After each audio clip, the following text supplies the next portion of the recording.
Things had gone from fine to fucked up in about a second, and now there were two idiots at the wheel.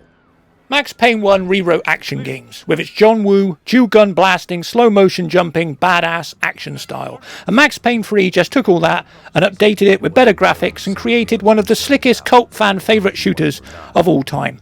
A game where you can jump backwards, shoot forwards and watch your bullets fly through the air and right out the back of a bad guy's head. It was amazing. You didn't just want to shoot the bad guys, you wanted to do it in the coolest ways possible. Like an Olympic gymnast jumping over tables in slow motion and putting a bullet right between the bad guy's eyes. The original Max Payne introduced the concept of bullet time, where Max reactions are so fast that the bad guys seem to be moving in slow motion. And of course they are, giving you time to reload while flying through the air, like something out of the Matrix. Basically, Max Payne 3 allows you to create your own badass looking action film as you try to take out bad guys in the most spectacular ways possible. This game just wasn't about shooting bad guys, it was about shooting bad guys in style. Both. But before I knew it, I was back taking insane risks, trying to save fallen women.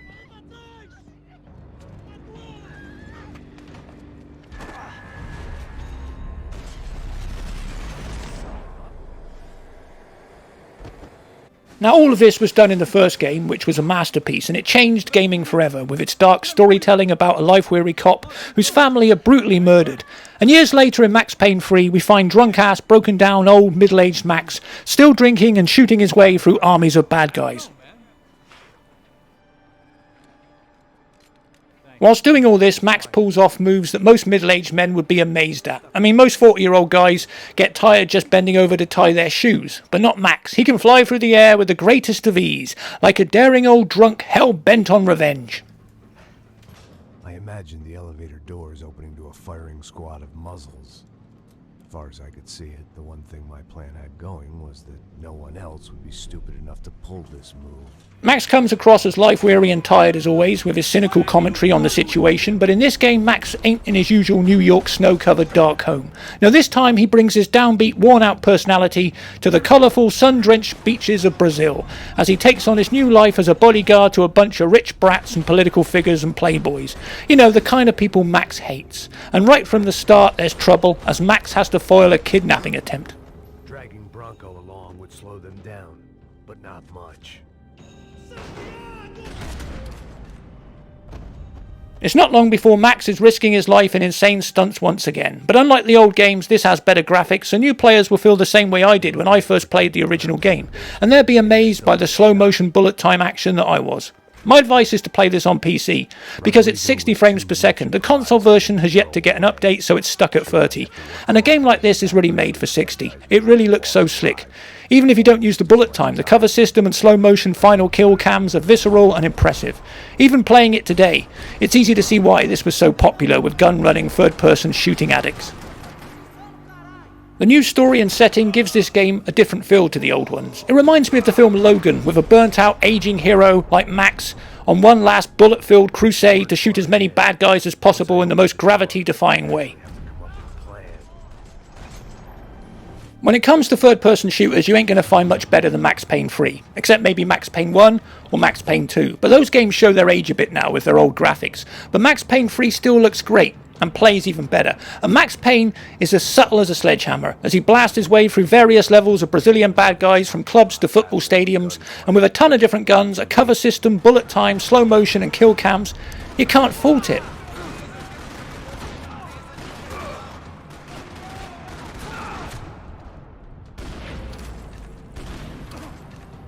Watching your last bullet flying through the air is just like Sniper Elite, and all these well-timed techniques were developed by the first two games, and now they've been mastered by the third, which takes everything you loved about the originals and just gives you better graphics and a new backdrop. And with such a winning formula, Max Payne 3 couldn't go wrong.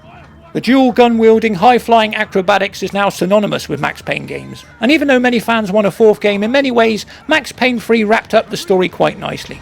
I mean, by the time we get Max Payne 4, it'll probably be AT flying around in a mobility scooter with two guns. But for me, Max Payne 3, was a good end to the series.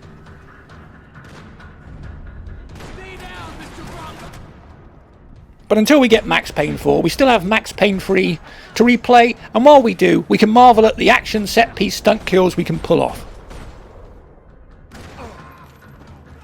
Max Payne 3 was always an attempt to take the very best of Max Payne 1 and Max Payne 2 and update it for a modern audience, and they did that, and they did it very well. I'd give Max Payne 3 90 out of 100, because for me it's pretty much flawless.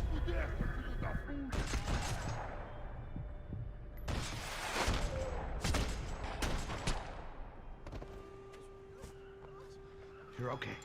You're okay. Come on, get up. Come on, get up. You're okay. Come with me. Just come on. It's okay. Max Payne 3 for many people will always be their go-to game for a bit of solid, over-the-top, gravity-defying violence. And it's always fun to replay the levels again and again in different ways, trying to kill guys using different techniques and in different styles, trying to complete the level in the most badass way possible. Max Payne 3 is probably the weakest in the Max Payne series, but ironically, it's the most well-played game of the three today. Simply because it's the most up-to-date, and it's got the best graphics, but more importantly, it takes everything that the first two games had, and it kind of refines it to give you a real slick product. You say so. Don't look so good. Hey, what could be better, huh? The good guys are reunited, and the Commando Sombra are dead. I guess. Personally, I love playing Max Payne 3. It's one of my favourite games, and when it comes to mindless violence and over-the-top shooting action, you can't beat it. It's a high-octane, explosive action adventure that delivers. Everywhere politics. Shit, Max, you look kind of beat up. Let's get this lot home, and then I'll get you home too. Come on.